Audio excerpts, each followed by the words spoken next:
Magandang araw, mga kalandas. Isang taon nang lumipas at masaya akong makasama kayong lahat na muli. Ako po si Eric Rivas. Ang ating pong ebanghelyo sa araw na ito ay hango po kay San Marcos, chapter 2, verse 23 hanggang verse 28. Pakinggan po natin.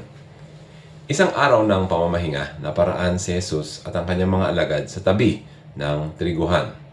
Habang daay nangingitil ng uhay ang mga alagad, kaya't sinabi ng mga Pariseo kay Jesus, "Tingnan mo ang ginagawa ng iyong mga alagad. Bawal yan kung araw ng pamamahinga." Sinagot sila ni Jesus, "Hindi pa ba ninyo nababasa ang ginawa ni David noong si Abiatar ang pinakapunong saserdote? Nang siya at kanyang mga kasamay magutom at walang makain, pumasok siya sa bahay ng Diyos at kumain ng tinapay na handog ng Diyos. Ayon sa kautusan, ang mga saserdote lamang ang may karapatang kumain yon. Ngunit kinain yun ni David at binigyan pa ang kanyang mga kasama." Sinabi pa ni Jesus, "Itinakda ang araw ng pamamahinga para sa kabutihan ng tao. Hindi nilikha ang tao para sa araw ng pamamahinga. Kaya't maging ang araw ng pamamahinga ay nasa ilalim ng kapangyarihan ng anak ng tao." Mga kapatid, eto na naman ang ating mga kilala ng mga Pariseo. Patuloy na tinutuligsa si Panginoong Jesus. Walang kadala-dala. Malamang dala na ito ng kanilang hindi pagtanggap na si Jesus ay anak ng Diyos. Araw ng pamamahinga ang kanilang sinusumbat at pinag-iinitan ngayon. Isa ito sa 10 utos ng Diyos na pinagbilin kay Moises. Ayon sa kanila ay mahalaga ang araw ng pamamahinga o Sabat at nagkamali ang mga alagad ni Jesus nang kanilang kunin ang mga bungkos ng mga butil ng trigo. Dahil dito, binalik ni Jesus ang kanilang pagsita at pinaalalahanan sila ni Jesus na ang araw ng Sabat o pamamahinga ay nilikha para sa tao at hindi ang kabaliktaran. At dahil ang araw na ito ay sumasa ilalim sa kapangyarihan ni Jesus, dapat na gawin nating katangi-tangi ang araw na ito para sa Kanya, ang ating Diyos. Mga kapatid, ang mga Pariseo noong araw ni Jesus ay napaka-partikular sa mga batas, sa mga aral, sa mga utos, sa mga banal na kasulatan at iba pa. Okay naman sana kung hindi lang naging sobra ang kanilang kalabisan sa pagbigay kahulugan sa mga ito. Dahil dito, nakalimutan nilang maging mapagbigay at mapagmahal sa kapwa.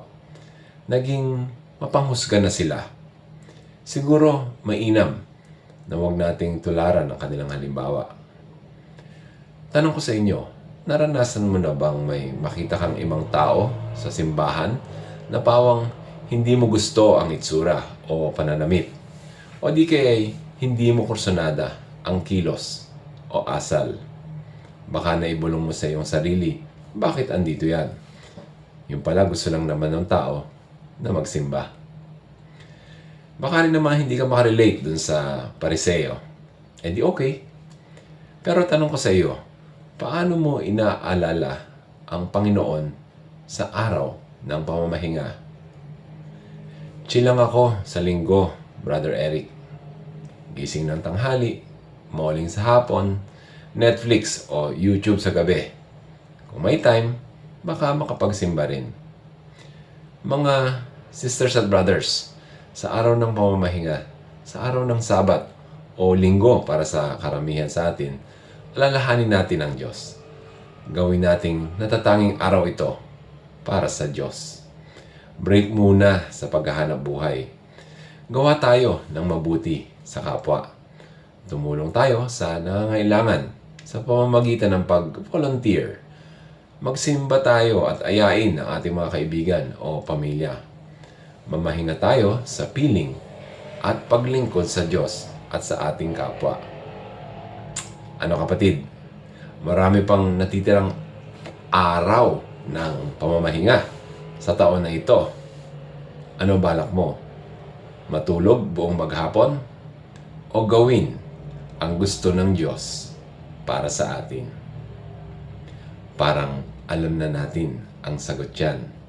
Di po ba? Kung inyo pong nagustuhan ang maiksing pagmumuni-muni na ito, paki-like and share po. Baka po makatulong sa inyong kakilala, kapamilya o kaibigan. Maraming salamat po. Ako po si Eric Rivas. God bless.